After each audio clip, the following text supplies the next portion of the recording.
What is going on, everybody? Happy Tuesday. Welcome back to another episode of Omni X-Men, where we're breaking down issue 141, Days of Future Past, the first part. But of course, I'm not alone here. I got my co-host John from John's Comments with Kids. John, what is going on, my friend? I am quarantined, my man. I am juiced up on the fact that I have comic books and I'm back in my hibernation space again. But it is feeling like the apocalypse, the Days of Future Past. It's all happening in my life. Well, apparently that and my internet connection / microphone issues. I don't know what's happening. I hope you have a drink with you. I have a drink with me. But it has definitely been crazy. I was going to tell you, the good news with you being quarantined is that is more time and opportunity to read comic books and maybe some more X-Men. So. I got a little stack over there. I got my Sandman Omnibus ready to go. All right, so get ready for. I'm locked and loaded. Get ready for Omni Sandman coming to you. I bought two soon. new Hickman trade paperbacks today. Oh, so nice. I got that Black Monday Murders. I think that's what it looks like. I'm just about done with it. I got one last issue. Really? We're gonna have to talk about it. Yeah, he got me on it. I got volumes 1 and 2 here. Nice. Okay. I've got more Hickman goodness now to go for tomorrow. Very good. We'll have to talk about it. Jason read it. Dan, Comic Shop News, Gambit, all them. Nice. All right, let's before we get into all the fun, of course, we got to also bring in our guest, which is also he just shared with us his kind of kickoff to the year. So it's special to have him on again as 2022 for him being streaming here, and a good friend of ours who is a diehard mutant fan just like ourselves and brings the knowledge every time. We're talking about our good friend Eric, aka Azor's Tiger. Eric. What's up, everybody? How's it going, man? Hey, it's good to be back, man. How y'all doing? Good. I love the setup you got there too, man. I dig it. Yeah. I dig it. So I'm trying to be like John, man. I got the matching slab stands. You got it. You got to be flexing and ready. Yeah. Got my one here. There you go. And then I said I couldn't show one without the other, so I just got them both in the background. True. With you. I love it. Well, we got a couple things to kind of go into here. Of course, we got our slides. If you guys are new watching right now, well, first smash the like button if you haven't. Also, make sure you're subbed up to both of these guys because you should be following them by now if you're not already. Put their information in the description below. And John, if you're sticking to following our show, you got to go to John's channel next Tuesday to continue on as we break down part 2 over there. So make sure you are certainly subbed up to him. And Eric, you're doing a ton of stuff. I know you have some things planned for the new year on the channel as well. So definitely sub up to Eric also. Before we get into the chat, I got 2 things that I got to show you guys because it's just awesomeness, and I wanted to show it here on the channel before we get into everything else. First thing, this is a thing, something I ordered off of, I want to say like Etsy or like the Instagram market or something like that I saw. I bought it. I forgot all about it. It was in one of the boxes that I thought was a comic book. I didn't open it up for months. I literally opened it up a couple days ago, and it is perfect because it's literally the issue that we were breaking down. And I'm just going to let me just blow this up here. But check this out, guys. This is a large version of the corner piece. Yeah. Wow. How dope is that? You got that? Oh, that's awesome. That's from our boy over at Bronze and Modern Gods. Oh, that's okay. From let's see, on the I didn't even remember where I got it. I can't even give the shout out. Like I didn't even know the official address. I got you covered. Yeah. How cool. And I looked at it. I'm like, oh, we're literally breaking down 141. I was like, how freaking perfect is that? Done and done, man. So that's from at Adult Kid Toys on Instagram. Okay, that sounds familiar. That's Richard from Bronze and Modern Gods. Okay. Oh, okay. So Richard nice. and John. Yeah. So nice. Shout out to those guys then. If you all are interested in those, what is it? Comic book corner? No. It's something with corner. I want to say it's something with corner. Box. Yeah. Corner box. Okay. So and this comes out. It's they just put it in a little. I'm gonna need you to give me the link for that. Yeah, because I don't. Yeah, I'll send it off. I'll send it off. Hook me up with that. So there's that, and then the other thing is, and again, chat. I appreciate everybody hanging. We'll get to you in just a sec. I have a little unboxing here that I wanted to do. That you guys got to check this out. John, you're going to crack up here. So this little thing I got from Jose over at Spidey Tumblers. If you guys don't follow him. I actually have to add Jose's link to the description. He does tumblers. I mean, that's like part of his shtick, and so I won a raffle from him, and he said, you can have a tumbler of any design that you want. What do what would you like? So this is a tumbler that I got. And check out this design. John. Check that bad boy out right there. John, check that out. What? You got a chode tumbler? No, a chod. I got chod. Sorry. Chod here and then chode here, So. Wow. It's however you prefer, but it's a really nice one. Came with a nice straw and everything. So good. Jose, if you're watching, thank you, my friend. I really appreciate that. And I'll put his information in the description later. Ignacio's like, John. Yeah. John. I'm sorry. I was trying to find the person who made the corner box art piece. I was like, I need to get that. Oh, good. So there's cornerboxed.com or corner_boxed on Instagram. Got it. Oh, there you go. See, that's my guy. That's nice. Yours right there. All right, let me get into the chat here real quick, and then we will get moving with everything. But I wanted to show those things because it was just perfect. I'm just making sure I've subbed up that guy, so I'm subbed now. Done. Done. There you go. Let's see. We got Ryan first off in the chat here. Magic Lasso saying, "What do you call a sentinel that is guarding a pharmacy? A fentanyl sentinel." Oh, Jesus. Ryan, why do you do this to us, man? And speaking of Ryan, we have another Ryan here, Fire Guy Ryan, asking the question, why am I even here? That is a deep question, Ryan. That's a very heavy question, but I did respond by telling him that Comic Collector Origins was this past Saturday. He's late. He's showing up just now, but if you guys missed that, you should go check that out. So good. It was a lot of fun. A lot of fun. You learned all about it. Basically made you question, why do you follow Ryan? That was the takeaway I had from it, was like, why?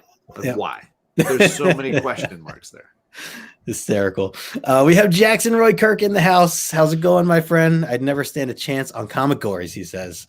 It is a tough show. I didn't do very good. Put that antiperspirant on before you get in there. Your running shoes. Yeah, exactly.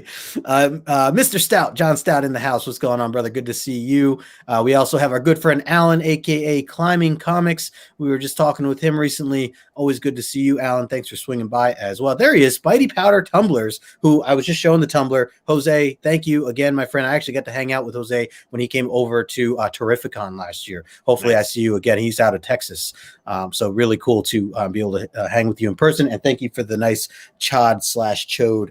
I asked him. I told him about it. I go, you got to write this on it. He goes, can I ask why? He said, what is that? He's like, I need to know what that is. And now he's here and he's going to get too much of it. Yeah. Let's see. Scrolling through here. Johnny Boy's in the chat as well, pulling double duty here. There he is. Jason Claiming Comics, just talking about him as well. Days of Future Past. And Eric. That's right. What a show this is going to be. 100% agree with you there. We have our good friend Jamie, a.k.a. J Hood Creative. Had him on the show recently as well. Jamie, got to get you back on here sooner rather than later, hopefully. Thanks for being here. There you go. The Black Monday Murders, man. Yep. Jason had me all over that, man. All over that. Dope.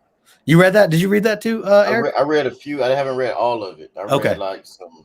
Nice. I know there's a third volume eventually he's going to do to finish it off that he hasn't finished it yet. It got me just from the artwork alone, like on the covers and everything. Yes, artwork's gorgeous. Yep, 100%. Let's see, Coffee and a Comic hanging out in the chat as well. Amazing panel. Appreciate you, man. Thank you for stopping by. Also, Ignacio, hello. Thanks for stopping by. Make sure you smash that like button. Appreciate everybody hanging. We got 22 people, by the way. So Ignacio, good to see you. Let's see. We have our good friend Ian, aka Hood Rat Comics, chilling with us in the chat tonight as well, saying good evening. Good evening to you. Let's see. Eric pulling double duty as well. Love it. And there he is. See, I mean, that's one way to say it. It's one way to say it. He says, bottom unscrews of the bottom of the tumbler. What? For a hidden straw? That's awesome. Oh, yeah. I was wondering what that was. So this thing comes off the bottom. That's it's like some double O's. How do you hide a straw down there? Well, it's folded. Look at that. Yeah, that's not all you hiding down there. Wow.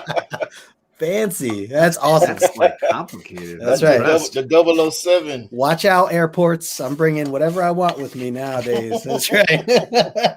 Or I'm still going. I'll be going to jail either way. We got Gore Vidal in the house. What's up, Gore? Good to see you as well. He agrees about the Black Monday murders. There you go. For sure. We have our good friend Daryl, aka Read Your Comics. Daryl and I doing a readathon for Frank Miller's Daredevil. We're reading the entirety of it week after week. So anybody want to join in with us? We're just a couple issues in right now. I need to talk to Daryl, man. I want to find out how he's doing his shirts, man. I like that logo right there. Oh yeah, do it up, man. Yeah, he's got a couple shirts now. He's got a couple. And he's going to be joining us for the part 2 of this on my channel next week. Go. So we'll see some Daryl next week. I'm gonna hit you later, Daryl. Good call. We have Brian from LCS. What's going on, Brian? Good to see you. Fire Guy Ryan says, it's y'all mistakes for following me in the first place. Yep. I mean, it's true. It's fair. Chet in the house. There he is. Chet Scotland. Chet I Knight. Hello, my friend. Curious what your issue is that you have of 141. I'm sure it's like a 10.0 or something like that. Aggressively relaxing, one of my favorite names in YouTube here. What's going on, brother?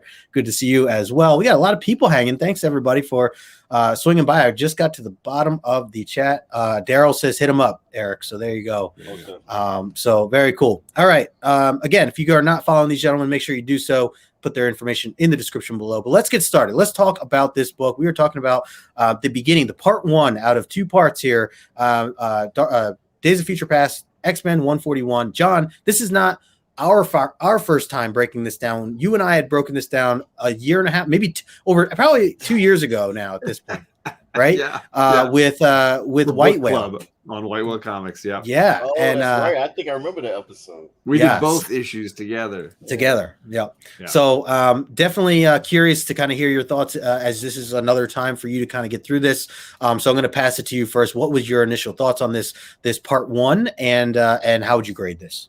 I think it's so hard. The hardest part is just separating it from part 2. I feel like it's set up punchline, right? It's like you need both pieces to really give this a fair grade. So this is one of the few times up to now where I think it's really unfair to split it, because all the setup is here.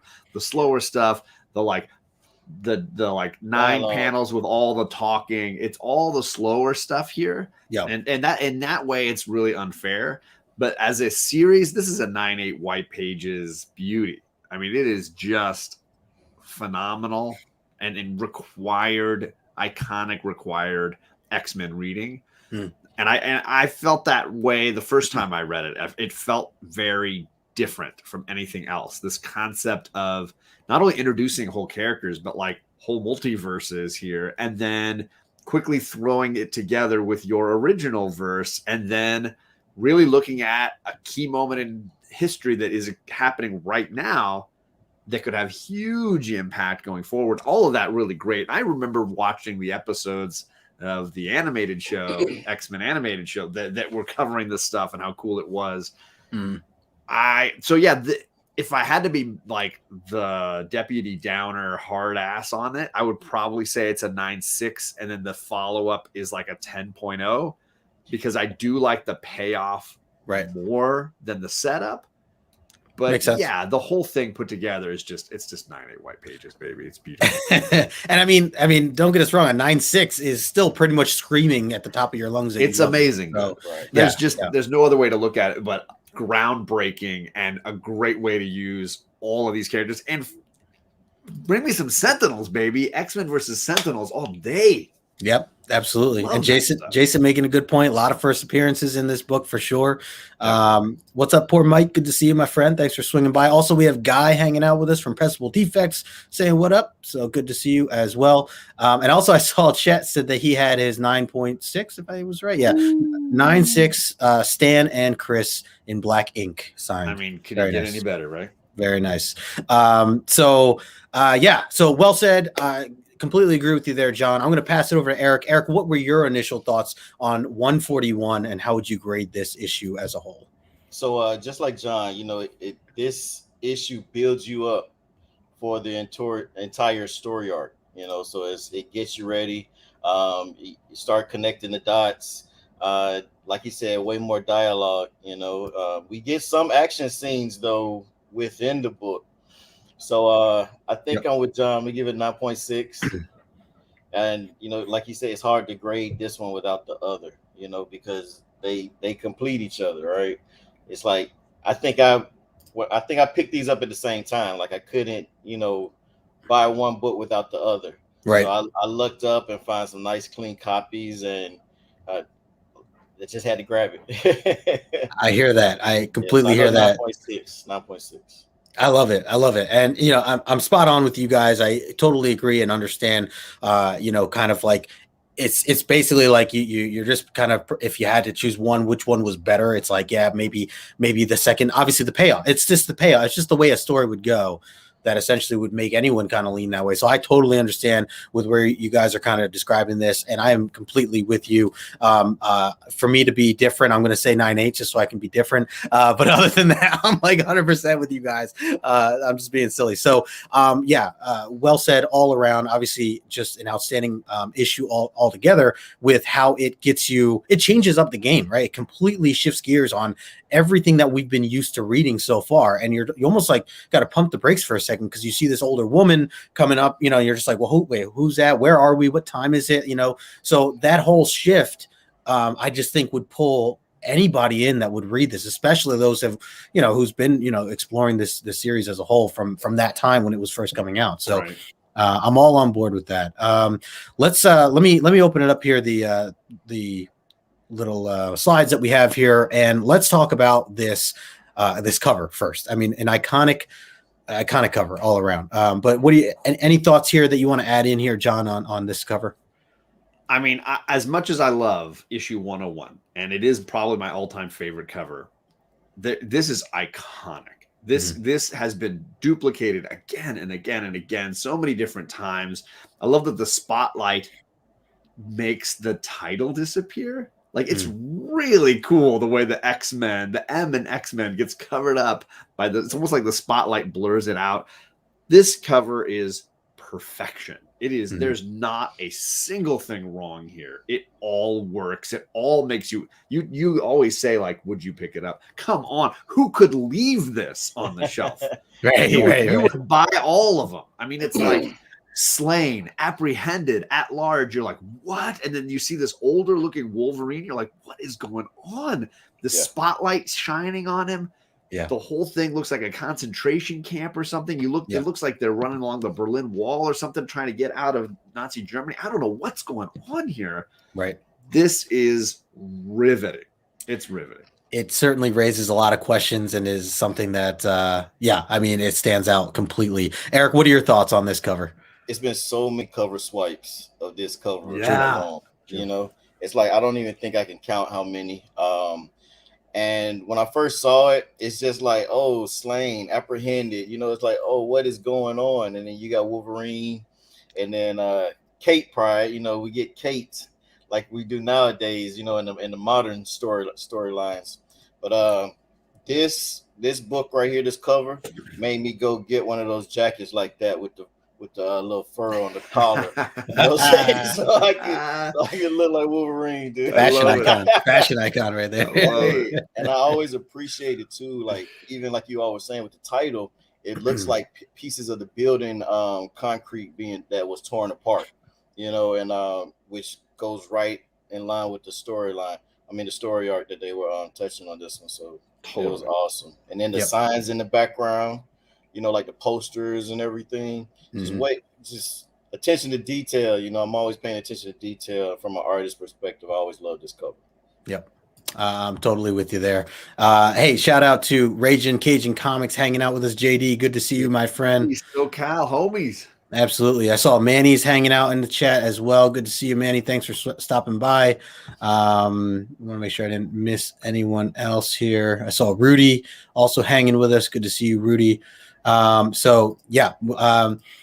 Yeah, so if I see this cover, obviously, I mean, of that time period, this is definitely something that's going to catch my attention and have me just want to know what the heck is going on with all these names, with the word slain behind it. You know, it's characters we're familiar with. So, you know, again, if you were just reading 140 and you're going into 141, it's a huge like pump the brakes. What is happening right now type of scenario. So definitely agree with you all on that. Let's move into the book here, the splash page. So we got Kitty Pryde or Kate Pryde, which I have my Kate Pryde shirt on, by the way. So shout out there, one of my favorites. The Marauders. Yeah. There you go. Final issue of Marauders drops tomorrow. There it is. Yeah. Awesome. Right. Awesome. That's right. So we get this awesome first panel. I love the lettering of everything. Days of Future Past, very famous, I feel like, at this point, recognizing that. And like I said, at first we just get this opening scene of this woman who's carrying this box, and we don't even know what's going on other than the fact that we're in New York City and that things are bad. Things are really bad. And again, compared to where we had just left off before this, things were not like this at all. And then we come to find out that this is Kitty Pryde that is the one walking here and talking about having to meet up with Wolverine, and she's older now. It's like, okay, we are in the future here with, you know, some things are going on, and, you know, where is this going to take us? So this is kind of the opening scene, the splash page that we always like to talk about here. I'm going to pass it over to Eric this time. Eric, what are your initial thoughts on this whole kind of opening scene here with that first page? So once again, with the artwork, you got the title looking like panels of the wall, or, you know, boarded up how it is at the bottom. So it could be like extra wood pieces. But I'm like, why is Kitty Pryde running around with the Uggs on? It's like you're in the concrete and everything. You don't need the Uggs. I think that's why she fell down on the bottom. You know, she dropped the first aid kit. But you know, it's just an action scene. Just by that one panel alone, it's a straight action scene. Yep. You know, you got mannequins, just destruction all around. So and I thought those were the original Marauders, but they weren't. You know, like coming into it not knowing what's going on. You know, like when I first read the issue. Right. Yep. And John, what about you, my friend? What were your initial thoughts on this opening scene? I mean, it's just great. It feels like you know, classic sci-fi, whether it's you know, Escape from New York or Cyborg with Jean-Claude Van Damme. You just feel like you're running through an apocalypse, you're being hunted, and it's just exciting. Like, it's just a great way to open. Yep, totally agree. Yeah, so as you can see there in the panels on the right, she's as Eric has mentioned, she's tripped and fell. She's in a bad spot, which she refers to as the Rogues, kind of the Rogues territory. And as she falls through this, what looks to be a trap door, you know, is essentially about to get jumped or mugged by these punks, these bullies, or rogues as they're referred to. And as they're starting to kind of ask some questions about it, they're you know, they call her a mutie and all this stuff. So kind of gives us an idea of that they're easy, you know, that this phrase is even being used, and they're certainly sounds like not on that side of things. And we jump right into some action scenes. Again, it wasn't looking good. Kate Pryde gets some, you know, shots to the gut there or wherever that is.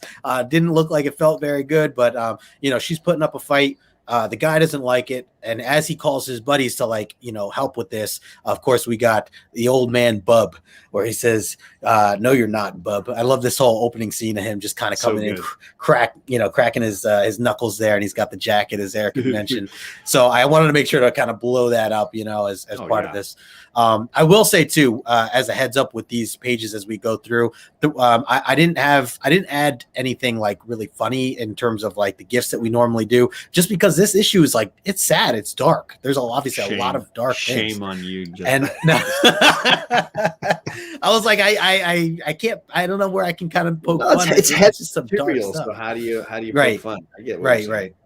So, so for those in the chat who are like, you know, sitting at the edge of their chair waiting for the next GIF, you know, I know we have some folks waiting for that, but yeah, both of them. yeah, but yeah. So, you know, and then of course we get the action scene on the right here. They take care of these goons pretty quickly.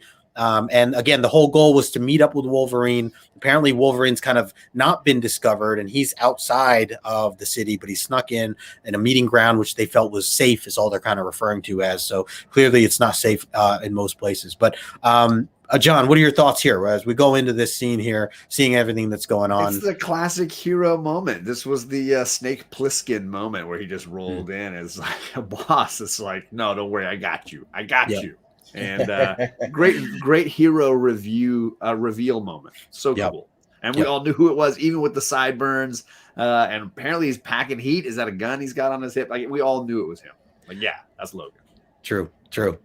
Eric, any thoughts here you want to add on? Let's see. Not on this one. Okay. All right. Again, 62 Lefty Blues in the house. Want to say a quick hello to you there, 62. Thanks for stopping by. Just catching up on some of the chat here. Yeah, Alan saying shame. There it is. Getting all the shame. Manny's leaving. Manny's not even staying. Manny. He's like, that's it. I'm out. All right, so as we go into this next scene here, I wanted to there's a lot of these scenes where I kind of blow up here because I just wanted to take a moment to talk about certain things. I think that this is a big scene again to kind of just set the scene or set the stage of continuing how dark the world is and getting an understanding for what is happening right now. And from what it looks like, and as it's listed here, there's essentially now 3 different classes of people that have been broken up in America, and it's listed here, that it is the year 2013. So that's some information there that we've now gained. And the first of the 3 classes of people they say is H, which is the baseline human, clean of mutant genes, allowed to breed. That's another interesting thing. Noting that at the bottom, allowed to breed. And then A is the animalist human, a normal person possessing mutant genetic potential. So that in its own right, just understanding the description for what it is. And then the last one, and I'll go back to that if you guys want to chime, but the last one is M for mutant, which clearly is what they describe as like the bottom of the barrel, as John talks about me when people get me on my other shows for interviews. Bottom of the barrel guest. So before I get too much into that Sentinel piece, anything you either of you want to kind of add to this particular scene? Eric, I'll throw it your way. So we got the HAM acronym, humans, anomalous humans, mutants. Yeah. And it's like, I don't know, I just pay attention to different things, it's like as it catches my eye. But like you said, they break it down, but for this to be 2013, how trippy is that? Here we are in 2022, and it's almost like when we watched Back to the Future back in the day. We all waited for that day, and nothing like it, right? Didn't work. No flying cars, no hoverboards. Right, no hoverboards. So it's a shame, but it like you said, it's all builds us up for what's to come, and then we can start, putting the pieces together. We're starting to understand, and we're going along on the journey with Wolverine and Kitty Pryde. So, all on board. And the horse-drawn bus. Isn't that a trip? Yeah, I forgot about that. I love it. I love that they're still using the bus, but it's the horses that they added on. They'll just attach a train of horses and we're good. It's like some Walking Dead stuff. Yeah, it really is. What a great little detail, Yeah. I like the solid yellow in the top there, just kind of, again, setting this darker tone overall. And one other thing I wanted to point out was on the train or on the bus, some of them wearing masks. I mean, it kind of just, kind of reminds you of kind of current day stuff as well, and just kind of setting that pace. So not everybody there, but, seems to certainly be some dark times there. And then, of course, as I kind of showed this before, going into seeing Kate Pryde now showing back up at the camp that she had been expected to report back to. They even talk about how, they have these collars. They don't have, can't use the abilities that they have. They have to check in. Obviously, you could see her being interviewed here by the one Sentinel. And just, making sure that she's on schedule. She had an excuse that she was attacked by rogue sentinels or by rogues. And it confirmed with her that she's telling the truth. So, it's just interesting that they have obviously this technology for doing this kind of stuff. And then obviously just seeing the names there at the bottom of the graves, a really sad moment for seeing all the big names. I mean, Kurt Wagner, Scott Summers, Charles Xavier, Ben Grimm. It's not even all mutants per se. We see, all these big names here. Reed Richards is there. Reed, a lot of I love that the FF And I don't want to cut you off too much, but No, I no. love that the FF is always sort of lumped in whenever people throw down with the mutants, because and we know now maybe it's because of little Franklin and the abilities as a mutant that he possesses, but it always seems like the FF are on the fringes of the X-Men universe, and this is a wonderful way to highlight that by showing that they stood the ground with them and are now buried side by side with them. Yeah, 100%. Eric, anything you want to add here to this particular scene? Yeah, it was interesting looking at all the different headstones. Just Susan Richards, you had Warren Worthington, the third. That's right. I was trying to even go further in the back, but I couldn't really make them Chet out. says he sees Peter Parker behind Hank McCoy's. Oh. Yep, that's it. Peter Parker, and then there's one more Good eye. over behind Warren Worthington and Laura. But what a great way to reveal that info. Just have her walk by all those gravestones. Right, because I think there's another panel coming up where they actually show characters' faces, right, along with the X-Men, and I think those might be some of the names that we can't make out. And then another thing, the whole fashion, as far as it being real dreary, you know, being real dark. Everyone's wearing, majority of people wearing jumpsuits. Yeah, you know, just easy to get in and out of, you know, alternate reality. So, yeah, spot on. Like I said, didn't have much thought for you know, putting some extra gifts in or anything. It's just some dark stuff. So we see the team meeting up here, those at least who are left. So we have Storm, we have Peter, obviously Kate, and we see Rachel Summers, which is her first appearance, right? This is the first time we, as far as I know, we're seeing her. A lot of these additional mutant characters, because this whole multiverse is being revealed here for the first time. So a lot of them is it's their first appearances. Yeah, and how awesome is that? You know, it's like that was another reason to chase this book, because all the first appearances, if that's what your thing is, you know. Yeah, absolutely. And then we have Magneto in a wheelchair there, pulling up alongside them as well. Isn't that wonderfully ironic? Yeah, right. And then, you know, a little side note, this is where we're seeing this love story for the first time between Peter and Kate, and how obviously this is the future now, and they're older and things are legal.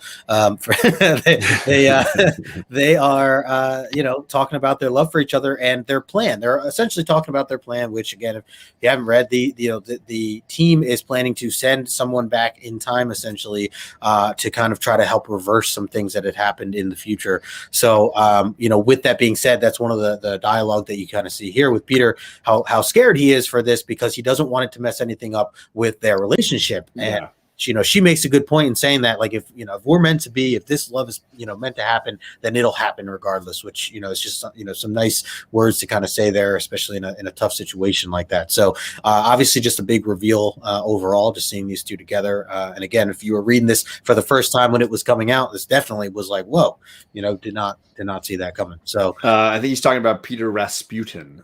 Not Peter Parker when he says which Peter, unless you're talking about Peter Parker, who is dead.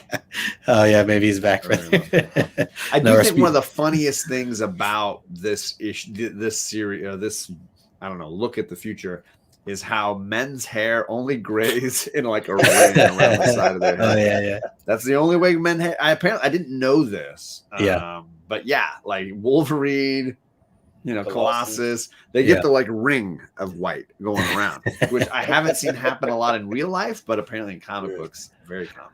Yep. The Reed Richards, if you will. Yeah. And I don't think I mentioned Frank Richards, but yeah, a good call there, Jason. Also Frank there, in the shot there. Eric, any other thoughts here for this scene, this opening scene? Say, John took the words out of my mouth. How ironic with Magneto showing up in a wheelchair. Yeah, big time. All right. But what a great way to like show what's going on with the two of them and how they, you know, obviously one's dead and the other one's now in the wheelchair, but a great way to look at the psychology of where Magneto may have been now. You know, how maybe he is made a connection, or maybe it's the perfect blend of the two. You know, true. And they're all working together. Yep. Yes. Yep. Good point. Hey, by the way, I don't think I mentioned this in the beginning, but guys, make sure you stick around for after because we have questions that you could get yourself into our raffle. I completely blanked on that earlier, but for those who might not be familiar with it, we do some fun raffle questions afterwards about last issue. So just wanted to add that in there. Chat saying it's funny. My hair is doing the Marvel Mutant side craze. I'm so proud. All right, so moving on here, another little scene here as they're preparing this whole situation. You see Franklin there kind of tweaking this instrument that he has, making an adjustment of one of the things that Kate brought. That's what she retrieved from Wolverine, and Magneto following up with him and just seeing if everything is according to plan. Rachel Summers, who we don't know too much about yet, we just know that she has some sort of psychedelic power, and she's the one that's going to be sending Kate back into. Well, and we know her last name, and and so we know she's part of this. Right. Red hair and a connection to a great romance. Yes. Yep. Oh yeah. No, great point. Great point. So sorry, she's sending consciousness back. Yeah, sorry. Right. Interrupted. So yeah, and then and I just love this cool psychedelic panel on the right here. That was one of my favorites too. Really cool layout there. Yeah, I grabbed that one. Nice.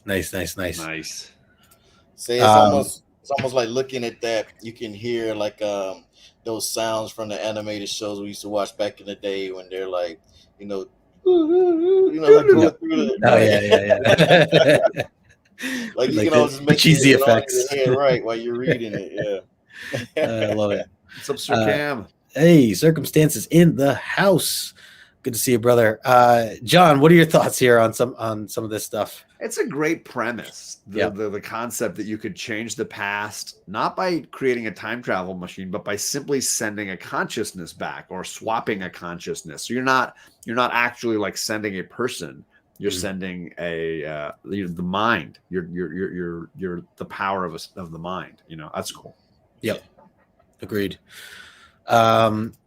All right, so let's jump forward here. Here we get now a flashback to kind of our current time, our present of what we've been reading up until this era from 140, and we just see the Danger Room back in action. Everybody going nuts here, and Kitty Pryde, who is now named Sprite, she is caught into the middle of everything, and it seems like it was actually by accident. The door was open, she thought it was safe to go in, and it's not safe to go in. So there's a lot of action going on. I wanted to kind of blow up that one panel. I just kind of grouped all these together, but what are your guys' initial thoughts on some of this? I mean, we certainly get some action here, right? I know we mentioned there's not too much throughout the issue, but at least we get some here as Kate is in trouble and the team has to do a lot to kind of get her out of it, and there's just no simple off button that they can really get to at the moment. So John, I'll throw it to you. What are your thoughts on some of this scene here? Well, I mean, of course, it's a Danger Room scene. You got to have some Danger Room totally. in these little moments. And again, a great transition tool to flip back and forth between the two. It's almost a cliche, but it's a very entertaining cliche. Yeah. Well said. What's up, Albert? We got my man Albert in the house here. Look at that, Albert. Good to see you, my friend. Eric, what about you, my friend? What are your thoughts on some of this action that we see going on here? I thought this was awesome because it brings us to modern day with the X-Men, and then this is Kitty Pryde's first time going into the Danger Room, even though it was by accident, and she was scheduled that same day to have her first, test run of the Danger Room. So, I thought it was cool how everyone, was going back and forth with themselves mentally, like, okay, I need to help Kitty, but at the same time, I got to watch my back because this would take everyone out, with one misstep. Yep. So, yeah, they really had us all, by the edge of our seats, because it's like now I'm starting to look at the older books, like, how would this show up in a movie? How would this show up on a TV show? Because we're so closely connected to everything now, right? So, I always love the Danger Room scenes. It takes me back to the animated series and stuff too. True. One other thing to point out here down at the bottom right-hand corner is kind of where we finally, when they do turn everything off, luckily Kurt comes in and turns off all the entire room as a whole. Luckily, right before, as you could see, Peter is about to get squashed there, holding Kate in the bottom right. But Kurt kind of explains what happened. Storm's asking, why the heck were you not, here? Where were you? And he said he got caught up watching the news that was going on. What's it called? The mutant hearings that they had going on. So that's also, again, a little bit to set up the stage to where we're going next with everything else. Because, we find out, Xavier's not there at the moment and a few others. So we'll keep going here. But the next plan of action is to have Kate Bishop or Kitty Sprite at this point go through it herself on a much lower level, the danger room being set to a much lower level, which I always just love the concept of this whole thing with the danger room to begin with. So being able, being the fact that you could kind of adjust that and it'll know how you can handle certain things or whatever. So for her to kind of test out her powers, we get these scenes here. One of the biggest scenes I think from this issue was the one on the right, top right there, of her floating and getting that understanding of her power a little bit more instead of that trap door, her falling through it. I thought that was a huge moment there. Amongst others, you see these like big punching bags flying through her, and the Doc Ock arms, tentacles that are flying around. But that was big to me. So, but I want to hear your thoughts, John. What do you think of that whole scene, or just other moments here that we see? I'm just so proud of you. I'm so proud of you. Most people read over that bit and don't notice how significant it is, the concept that her power is not simply like phasing through things, but the idea is, if she can float through the floor on a second floor and go down to the first floor, then it's not just phasing. We're talking about floating or flying, levitation in some manner, because otherwise she's going to sink into the ground at some point and just be stuck there and die. Yeah. Right. That concept of creating somebody that can go through the floor, the wall, means at some point they're going to get stuck in the earth somewhere. They're going to float down and get stuck. So at what point can they control that they're on the floor and still let things pass through them without sinking or rising? So there's a physics to this that I thought was really interesting. And that's a big moment because it starts to build on, well, then where does this go? Like what's like your movement speed and floating? There's so much. Yeah. There's a lot to it, And Totally. I think it's really interesting. Yeah. Yep. Let's see. Chet here said there was a time her natural state was in phase. Interesting.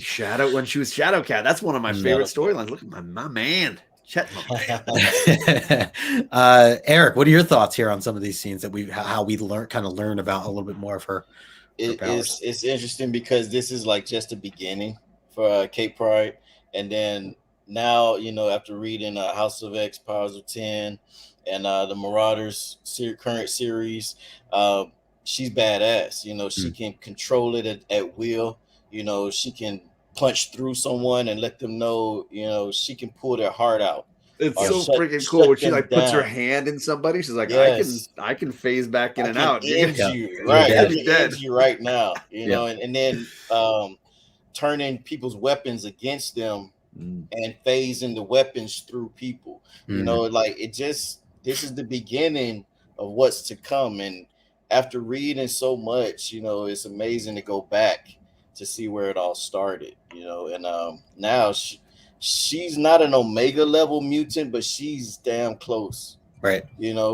She's damn close. Like just the way she's been able to control everything with these newer storylines, buildings, just some of everything in space, so. Yep. It definitely feels endless in that regard. Right. A lot of possibilities. Justin, yeah. I feel like across the history of her character, she's had the crappiest costumes, and this one is right. I hate this costume. This looks stupid. She's basically wearing a trash bag at this point. It looks bad. I like her now in her piratess costume, way better than in any. I mean, I like Shadow. I'm a Shadow Cat fan. There you go. I love her. I love that early mid 80s Shadow Cat look, but I still feel like she has gotten the shaft in costumes across her entire history. And I do feel like they finally hit on something I like, which is this pirate costume, because it's like a nod to her relationship with Kurt and his pirate eras and his swashbuckling stuff. But it also got rid of the mask, got rid of the whole thing, and it's just more about what she can do.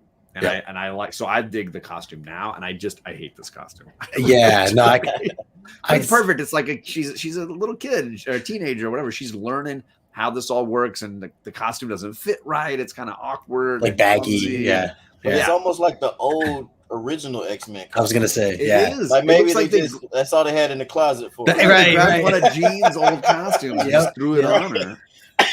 True. Although Jean would have had the mini skirt, right? She would have been stuck. Right. Ooh, that's a good one, Daryl. I forgot her Age of Apocalypse look was pretty cool too. That's not a bad one. He's doing a read on that right now. Hey, and then some of those Excalibur outfits were pretty risque. Yeah. Oh, damn. But that was the time, right? Jason had talked about one of her abilities. He said there was a scene where she threatened Magneto that she would pull his brainstem out. And in Trials, Trials of Magneto. She put her hand right. There's some really cool ideas there. She's tough, dark, man. Too, really dark. So moving on here. So I love the scene on the bottom left that I just put up. The team is laughing because they're like, "Whoa, she just walked through this stuff like nothing." This is so easy. We wish that Charles was here right now to get a good laugh at just like how easy this was. And that also kind of gives the story again that Charles is not there. We had just mentioned before that there is this mutant hearing, so the assumption is that he's there. So I like that that's kind of set up, and so everything's good, right? Everything's like, okay, she's great, like onward and upward, and then out of nowhere she drops to the floor. As you can see on the right, we get that psychedelic mind trick again, and she gets, this is where this whole transition happens. So, John, I'll pass it back to you. Like, talk us through some of this, like how, what happens here with this. Like you're saying, it's hilarious. Look at Logan. I mean, he is just loving this. He's laughing his butt off. He's saying station, I think. He's saying but then I love Storm. She doesn't lose her cool. Storm's not really laughing too hard, and then she's quick to point. Like she's like, get in there, get it, solve it, go. Oh, true. Real leader moment for her. I don't remember point. that costume, Chet. So I'm actually looking it up while we do this. So 149, 150. I like Peter's face there. He's like shocked, as soon as she's, she drops to her knees. Eric, what are your thoughts here on all this? Yeah, they were just having a great time at that bottom left panel. Yeah. They were really tripping out. I should have put it on its own slide. Like they were amazed that she could control it that well. Through the danger room. Yeah. And then the second one at the top is like, that was nothing. She even could tell, like, I got this, I could do this. And I was thinking back to the previous panel. Another thing with her in the future story arcs, she's very gangster nowadays because she did hang out with Wolverine a lot. If you look at her character, the progression. Yeah. So they have to change the future that we saw a little while ago because that's not what we have now, right? Right. True. Sorry, Joy. I was just reading. Roy Kirk says I couldn't concentrate on battling evil with Storm so close to me. Yeah. So that's why I wouldn't make a good X-Men. So a great point with that, with the Storm kind of taking leadership there. Definitely a strong moment there for her. Moving on to this, they put her onto the table here to kind of check out all her stats here and make sure that she's okay, she's healthy. And I like, this must have just been such a fun, like, again, like if the movies did this the way that, that it's written out here, or if they do it one day, I just feel like it'd be so much. What a fun scene to see Kate Pride waking up and just completely switching gears on, like, we just talked earlier, and I didn't mention this, but she had shared how she's still been like nervous around Kurt. As a kid, she's just kind of like can't get comfortable yet around him. And then here she wakes up and immediately hugs him, and he's like shocked because he's like, well, I've been trying to win her over, and now now she's like it's like she's known me for years, which in a sense she has mentally. So to see that, I mean, amongst other things, now she has to prove to the team, like, hey, I'm from the future. Here's a bunch of things that I know that you guys don't, and here's why I'm here. She lays out the whole plan that essentially what's the team the evil the Brotherhood of Evil yes. Mutants, they had come back. She's like, they kill the president, the senator Kelly, and then also Moira and Xavier. We have to stop that. So so that whole thing is like, we get this whole rundown kind of, and I love the scenes here. Wolverine on the right panel, like his face being like really like shocked, and yet also like he believes her because just using his senses and like telling that she's kind of telling the truth. And I'm sure obviously there'd be a ton of other ways too if she really wanted to kind of prove that she knew some things that maybe she shouldn't know otherwise to just prove it. But I just love the idea of this whole thing. Anything to add here? I'll pass it to you first, Eric. I know there's a lot here going on, but but it's like she woke up and then she's on a mission. So she can't really go into too much detail because she knows she has to get them moving to get over there. And then she said you can even get him to what is it, go into my mind to see what I've already lived through. Right. You know, and she had everybody on board, but Storm still wants to make sure this is what it is. She's not going to just be 100% on board without getting all the details, all the facts, which is awesome too, because it could easily be Mystique or something. What I'm saying? It could be anything. She's prepared for anything. We just saw that whole Doctor Strange annual that went in a whole different. It could be that again. Anything's possible. But which is awesome how they really have the characters spot on. Each character has their own way of doing things, their own leadership roles within the team. Yeah, agreed. John, anything to add here? I see you guys talking about Leland's there at the bottom. Eric nailed it. I mean, it's exactly true. I think as much as this is like, okay, we're getting into the heavy exposition chunk here, the characters are what make it work, and the way they write Kitty through this sequence is just it's just great, and the reactions from the team for sure. Yeah. And so now we see them on the jet here going to Washington to kind of, well, one, if it's all true, they want to try to help save the day. And two, they want to have, her mind read, as you mentioned, Eric, to confirm, a lot of this stuff that's going on and what the truth is from this new Kitty Pryde that we're meeting. So with that being said, she gets a little bit more of time to kind of break down and explain some things. And, not going too into detail with all this stuff, but I do love this transition of scenes here and just kind of showing how it escalated to the point of getting to being so bad to where we get these evil pink and purple robots kind of to begin with. And then also seeing that middle panel of all the faces with X's crossed out was brutal. I mean, it's like just brutal to see that. And obviously the way she breaks down, even on the panel next to that, she's like completely torn apart, breaks down crying, like just horrible. And at that point, like if I was any of them, I'd be like, okay, like guys, she's clearly telling the truth. Like this is like, I mean, the way she's reacting to a lot of this stuff even is really heavy.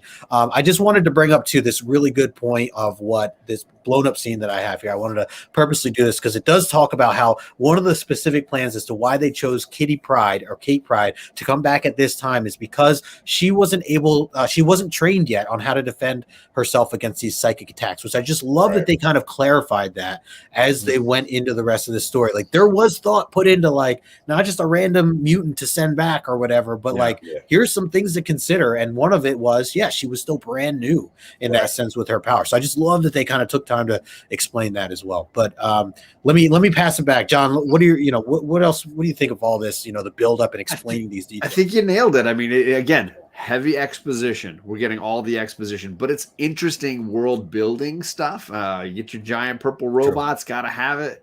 Yeah. And then all those X's. I mean, I think they're really interesting right there on the Hulk. Like, are you kidding? Sentinels killed the Hulk? Right. Hulk, yeah. No flipping way. The Exiled, maybe.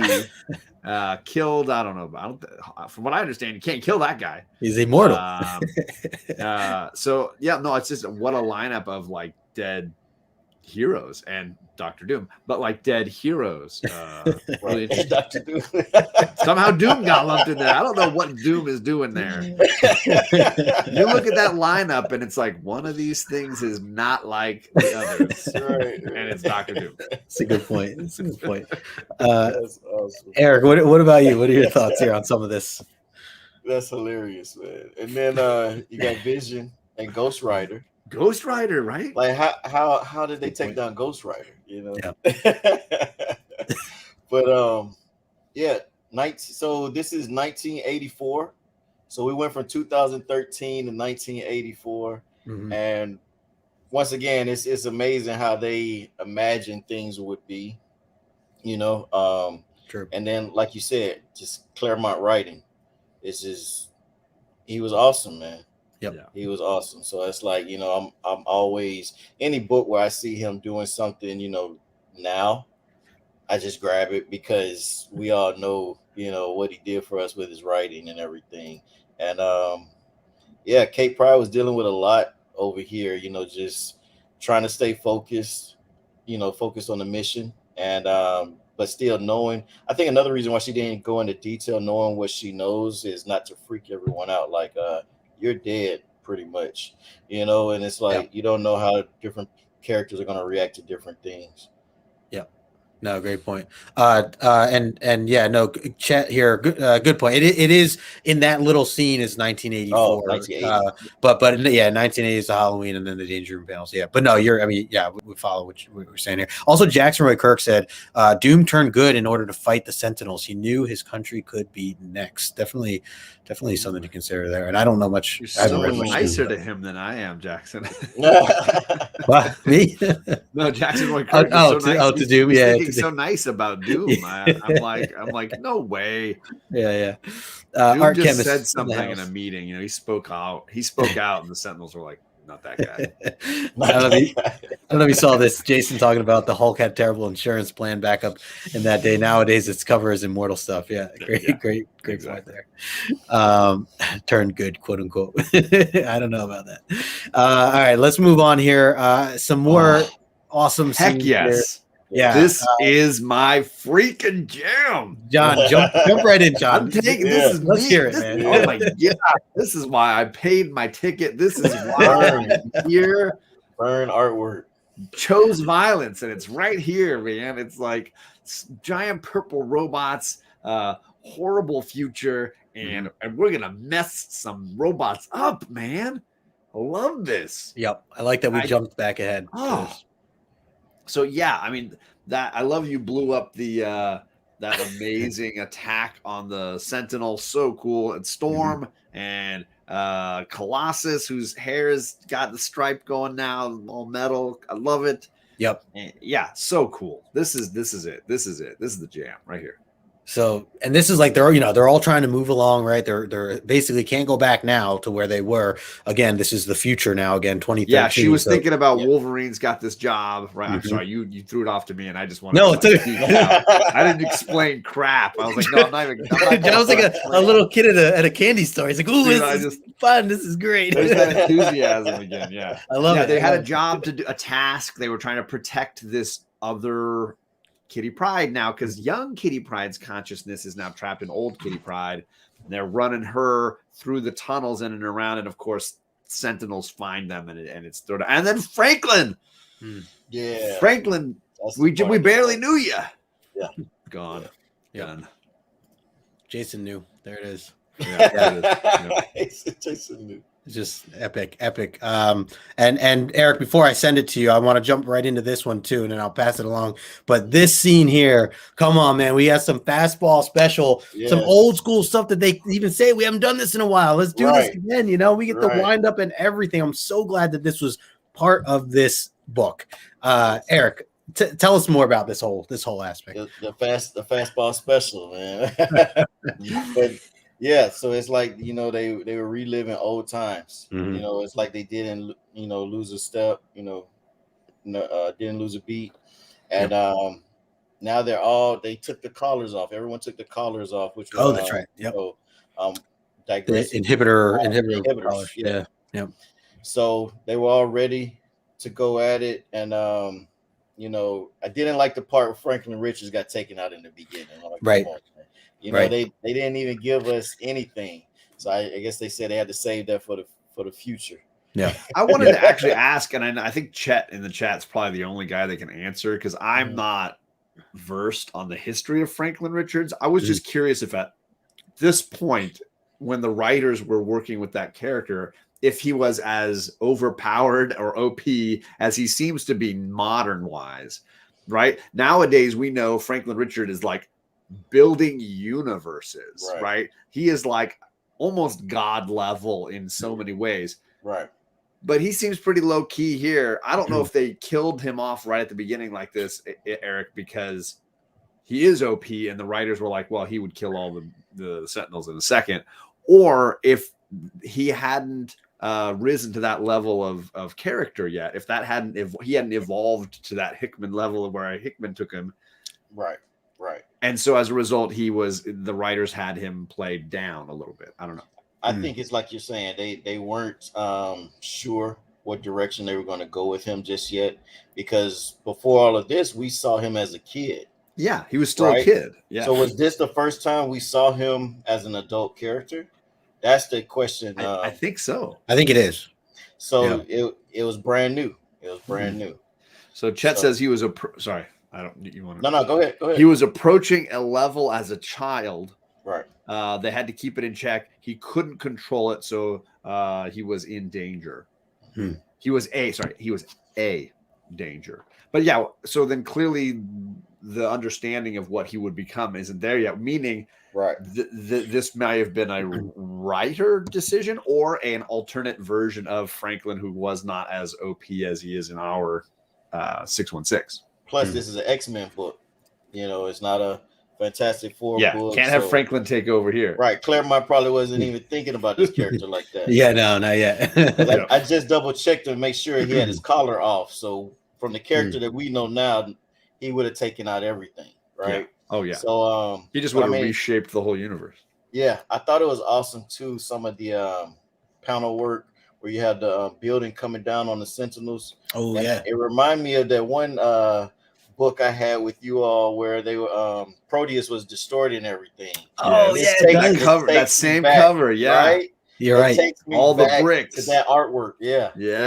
Good call. I thought of that one too when they were showing it. Yeah.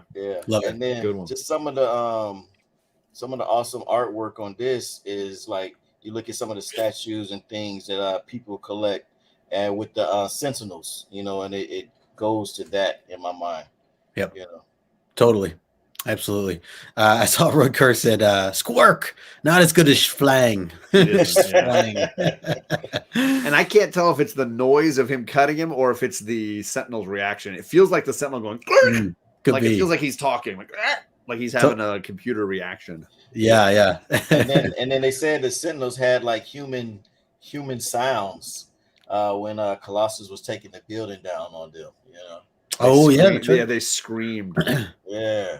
Frightening human, frightening human, That was that's another thing too. I liked about some of this stuff was just hearing more of like these Sentinels talk, and how they like register themselves and like basically telling the other Sentinels like I'm dying.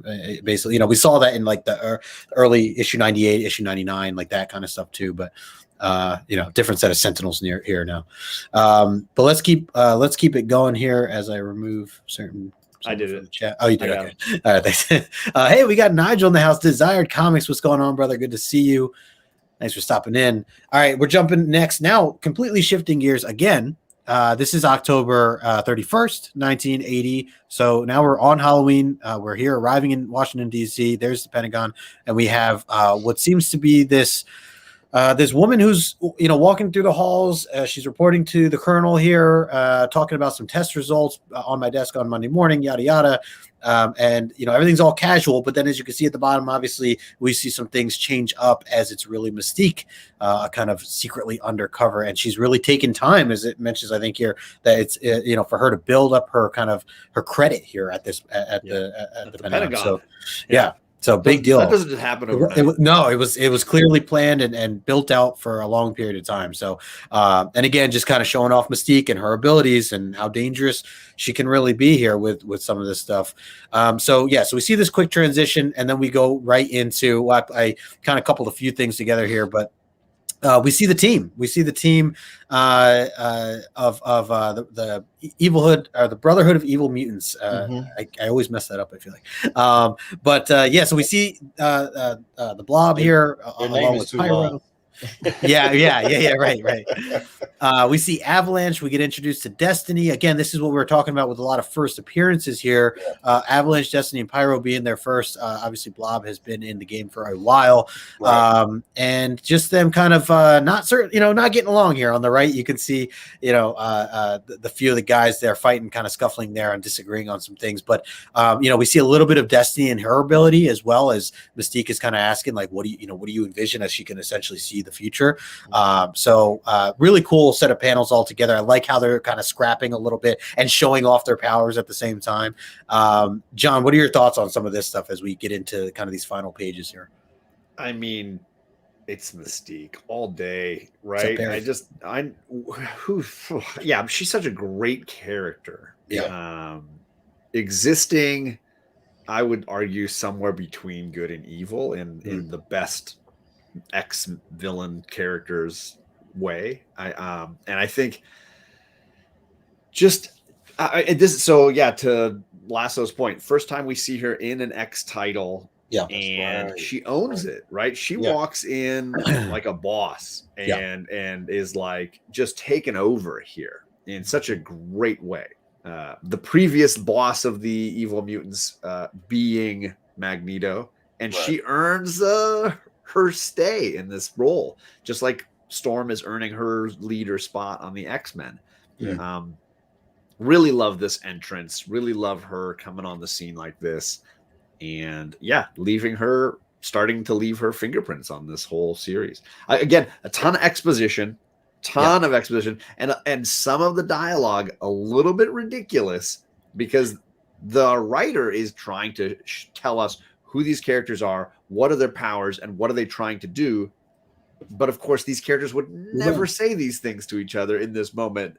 So it's a really tricky couple of pages here. So it can be a little stilted and hard to read, but it's all that setup that we need for 142.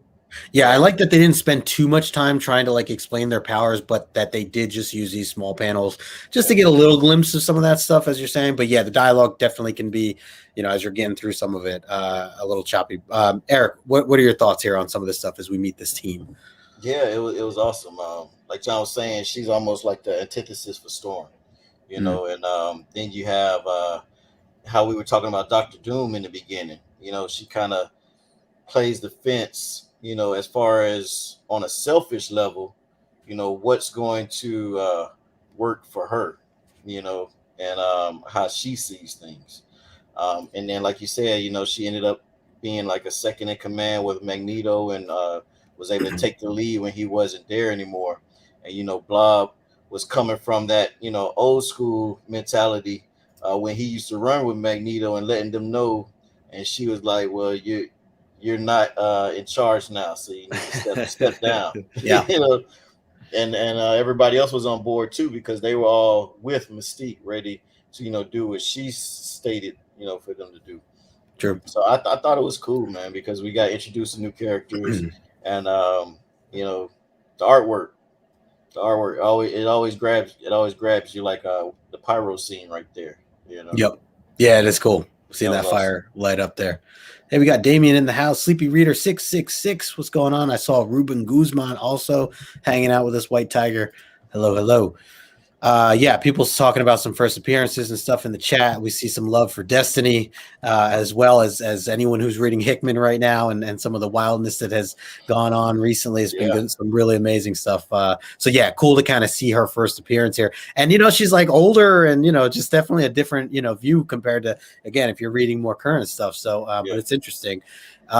Next here, jumping into like obviously a lot of dialogue here, but the long short end of it is, and this is the great thing is obviously, yeah, there's a lot of dialogue, but it really does tell this type of story that really you want to know what's happening. You want to get the understanding, especially in this court scene, because you get a viewpoint of like what regular humans, how they viewed mutants and the dangers of them. Yeah. And like, I haven't read a lot of the earlier Stan Lee X-Men. I don't know how, I'm sure you guys have read, your bits and parts or all of it maybe. But compared to me, I haven't read any of it. So I don't know if there's ever been other books that touch on some of this stuff the way that it does here, where it really defines like mutants are dangerous compared to humans. And this is why we need to put you in check. Like, has there ever been discussions like this? TJ and Chet would probably be shouting out the Marvel graphic novel God Loves Man Kills as being like essential kind of example of that. Which is Claremont too, right? It's Claremont as well. So, but Stan Lee didn't do any of that, but as far as Stan Lee's stuff, it was always to a lesser extent. There was, but much like Spider-Man, the X-Men were the team that when they showed up on the scene weren't greeted with wine and roses. It was definitely greeted with skepticism and where are the Avengers? I want to be rescued by the good guy. Where's Captain America? Right. True. But God Loves Man Kills is the only other one I know of that really got into that on a political level in a similar fashion. And by the way, Senator Kelly rocking the stripe as well, skunking it up. So even back in the 80s. That's right. It's the theme. It's happening. It's all happening. That's right, Eric. Hysterical. So yeah, we get a little. Again, this court scene very interesting to kind of hear, and Professor X and Moira there, listening in, having to, essentially step up to defend themselves as Senator Kelly's speaking, and the news obviously is all on. Eric, what are some of your thoughts on this? Obviously, like I said, it's a lot of words, but it definitely is important to kind of hear and get an understanding of how mutants were viewed at this time. Right. So, definitely read the dialogue. I know a lot of people, it's a little too much, but basically, it gets us ready. It lets us know where they are, what they're fighting for.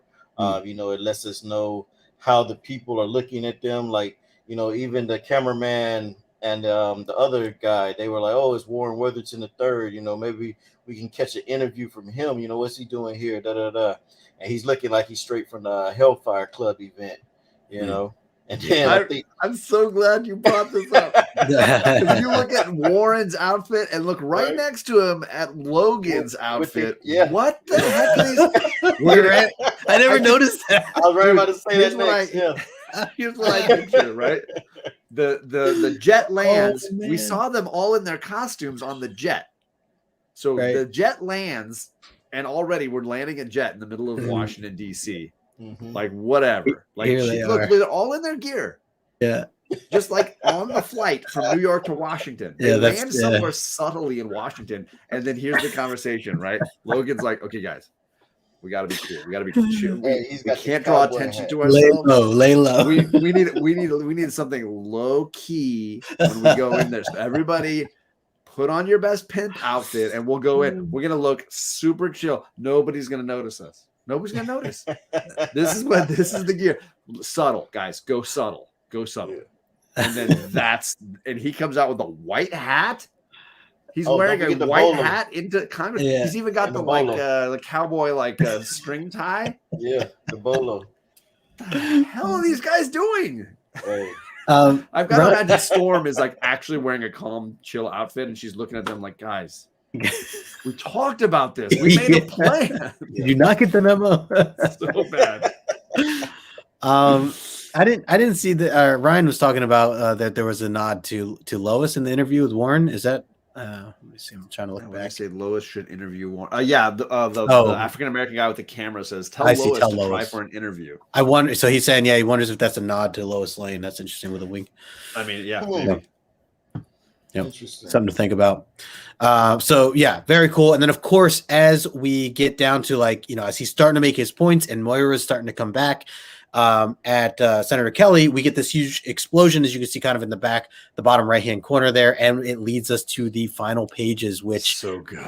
Yeah, look at that epic scene, like the team there, everybody's dressed up in there, I mean, even like how Destiny's, what I'm used to seeing Destiny as, that there she is, like that's all accurate. So I love seeing that, and just her doing her villain monologue and just kind of introducing who they are. So yeah, a great ending to this particular book. Obviously a huge cliffhanger, but let me pass it back to you, Eric. Any thoughts here that you want to add to kind of how this closes out? Yeah, well, I don't know about you guys, but I can't look at more of the same anymore. It's like anytime I'm reading the old stuff now, I'm thinking like it's a timeline, dude. Like I'm over here. Right. Trying to figure it out, man. So true. It's so awesome now because now you have newer collectors and comic book readers that will go back to read these like we're doing now. Yeah. And they'll be able to see what's going on modern day and compare it and see how much homework the X team did for the new books. And I think that's what made us love it so much. As far as the beginning and some pieces of the end, with Hickman and everyone. So the panel just gets you ready for the next book. They're ready to go, and it's just nostalgia, man. That's how they got us, right? Straight nostalgia, man. Very true, man. John, what about you? Your thoughts on this kind of finisher here? I before I read this, I was reading the X Factor original run. And these characters feature pretty significantly there. Yeah. And this always reminded me of this cover. A little show. But it's like, there they all are. Like there, Blob in the background. That's Avalanche right there. There's Mystique. Sorry. What issue is that? What number? I believe it's issue 8. Okay. Of the original, issue 8 of the original X Factor run. Cool. But it's the same idea. Like they burst on the same costumes. Yep. Some of the same poses. Totally reminds me of. So when I first read this issue, I was like, "Dang, some styles don't change. Like these guys have been rocking the same gear for 10 years. Right. Going. But what a great reveal! Yeah, I don't know how the Destiny goes from being like grandma to being like smoking hottie, but maybe that's a mutant power I'm not aware of, that I am just like all for it. Yeah. She puts on the egg, she puts on the big egg hat, and it's like boom. It's all happening now. Yep. But hey, anything's possible. Yeah, from granny to MILF in like seconds. Let's do it. Comic books. Let's do it. Comic books, that's right. So yeah, I echo everything you guys are saying. This is an awesome reveal at the end, and obviously it leaves you hanging. I can't imagine reading this at the time that it was coming out on this, the monthly, and being like I have to wait for this now. Like this is nuts, Right. Like what a split. You know what I mean? Like what a split. At least give us like at least now DC's doing Detective Comics, they're doing a back to like multiple issues in 12 weeks or whatever. At least maybe they could have done something like that then for something such a big deal, but obviously just the times are different. But yeah, just an awesome series overall, and definitely cliffhanger for sure. Going to get into the next one. Yeah. Let's get into some of these numbers here. I know we're getting up there in time a little bit. We knew that this issue next week is probably going to be slightly longer episodes, right. And we started late. True. But yes, so good. So a couple stats here for X-Men 141. Key elements introduces the Days of Future Past stories. We've been talking about the first new Brotherhood of Evil Mutants and the first appearance of Rachel. Oh, I guess I didn't add the other one there. But Rachel Summers, Destiny. First appearance of her, and then Destiny, Avalanche, Pyro.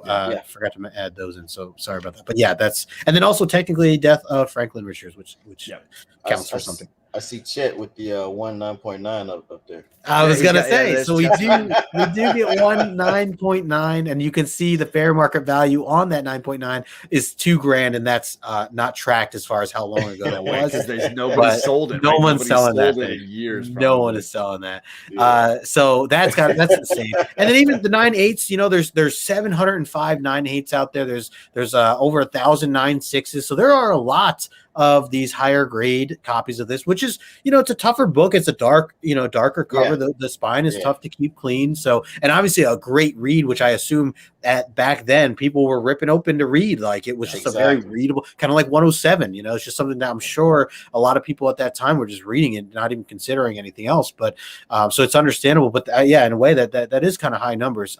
As far as a 30-day look back for 9.8, it's currently a little under $1,000 on average, which I feel like is not bad. I mean, for this book being what it is in a 9.8, and that's 30-day. That's the 30-day average. Yeah. That's if you look under at the fair market value, and the 1 year average is 1,200. So this is a book that's come down. Yeah. And maybe can be gotten now better than you could have back when this movie Days of Future Past came out. And wait till we see them in the MCU. It's going to get crazy. Everything's going to continue to rise. Agreed. Hey, we got my girl Sheena in the house. HK Wifey saying, "Yay, X-Men!" They were just on live earlier with the Gal Squad talking saga. So definitely go catch the replay of that. Love you, Sheena. Thanks for coming. Yes, absolutely. So 9.8's definitely to me. I mean, I don't want to throw the word affordable around. That's obviously a lot of money, but in the comparison of the grand scheme of things and what this book is, I do feel like that is kind of cheap for sure. And then a 9.6, which I know John, you too are personally are completely okay getting a 9.6 over a 9.8. At that, I'd be okay paying that too. $500 for a 9.6 on a 30-day average. It's a little above the fair market value at the moment, but overall, still I think pretty reasonable. And a lot of sales in 9.8 and 9.6 in the last 90 days. You almost have 1,000 sales.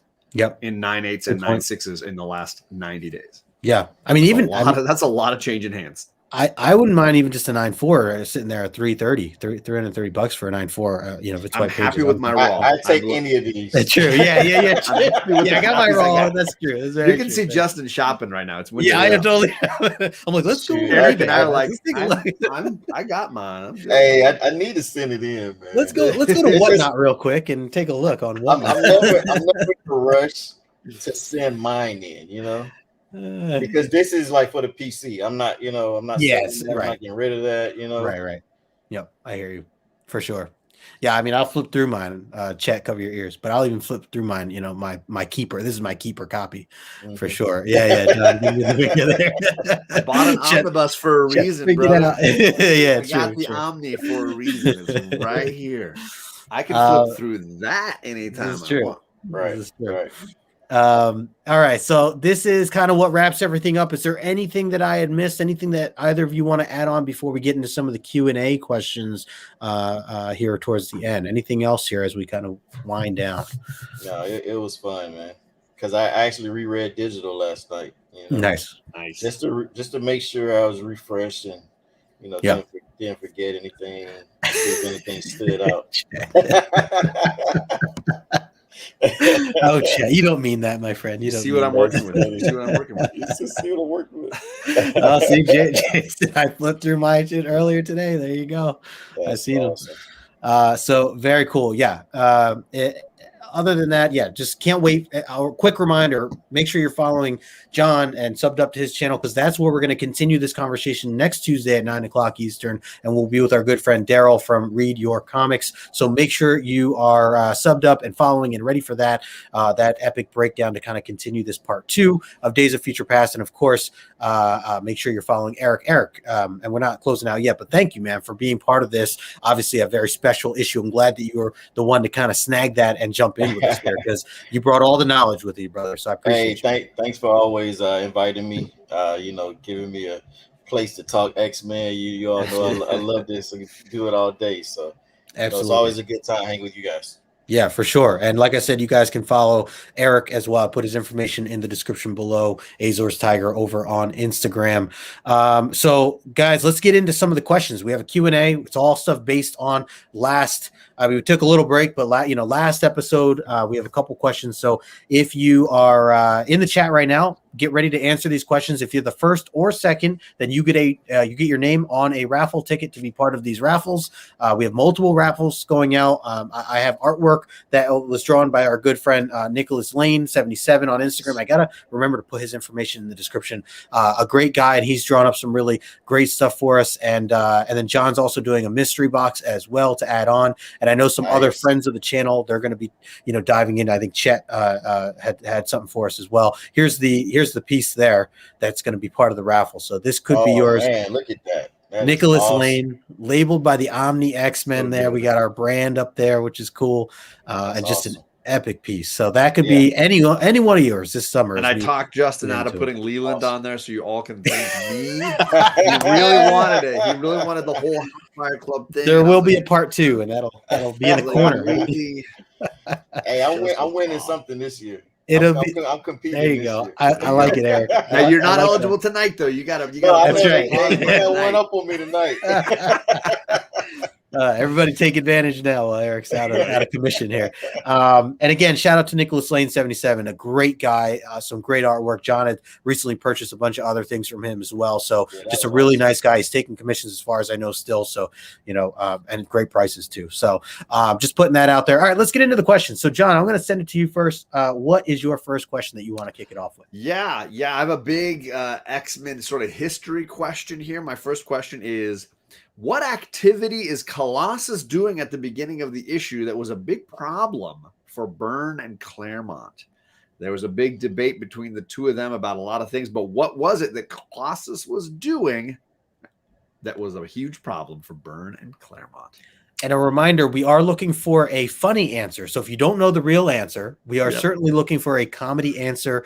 And Eric, we'll let you choose, which of the funniest kind of come out as they come out. Make them laugh. Make them laugh. Don't you know everyone wants to laugh? Okay, I already got the first 2 correct answers, and it's the usual suspects. Apparently that one was too easy. Too easy. Wow. Got Lasso, and I got Chet. He was pulling up a tree stump. But what else was he doing? Naked deadlift.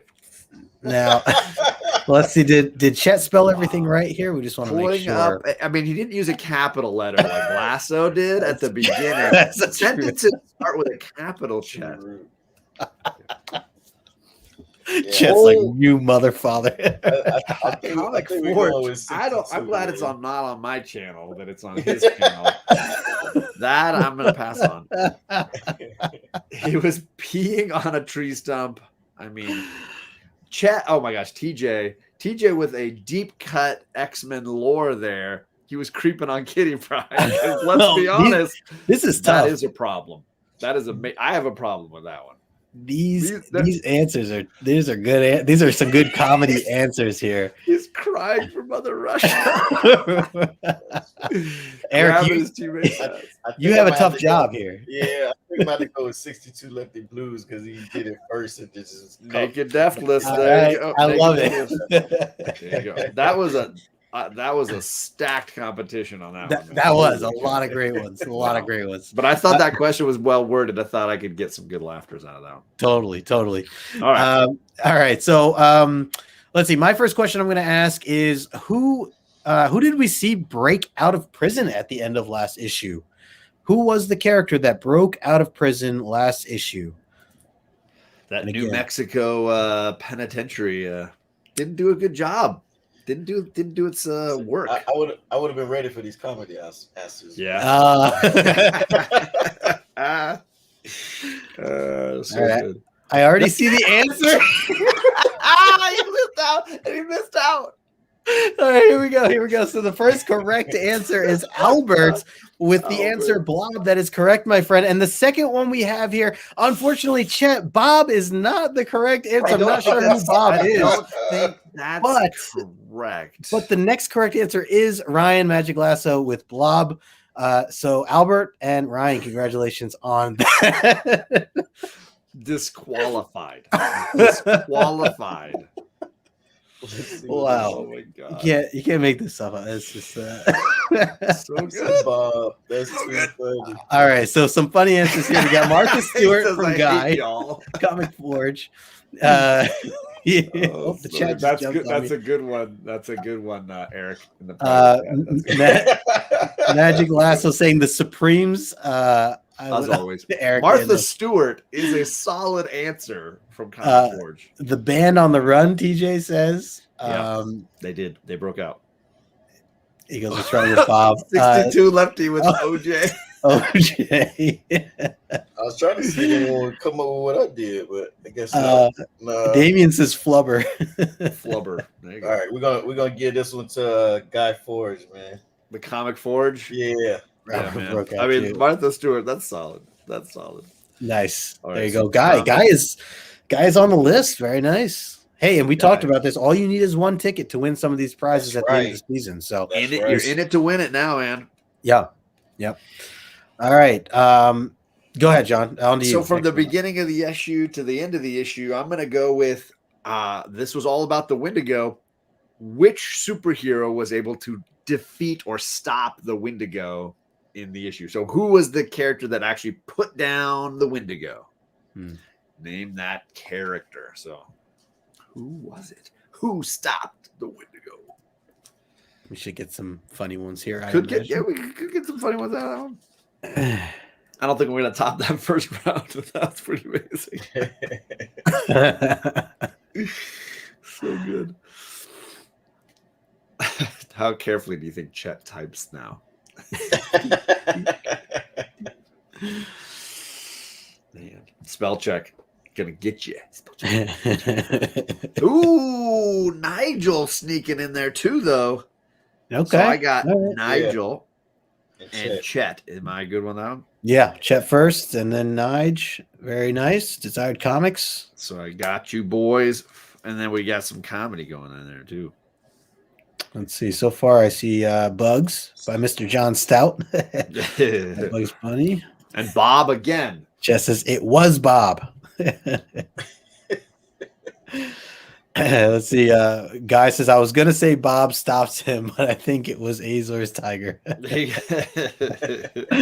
Albert says Emma Stone. Stone was stopping him. I think we're gonna go with that one.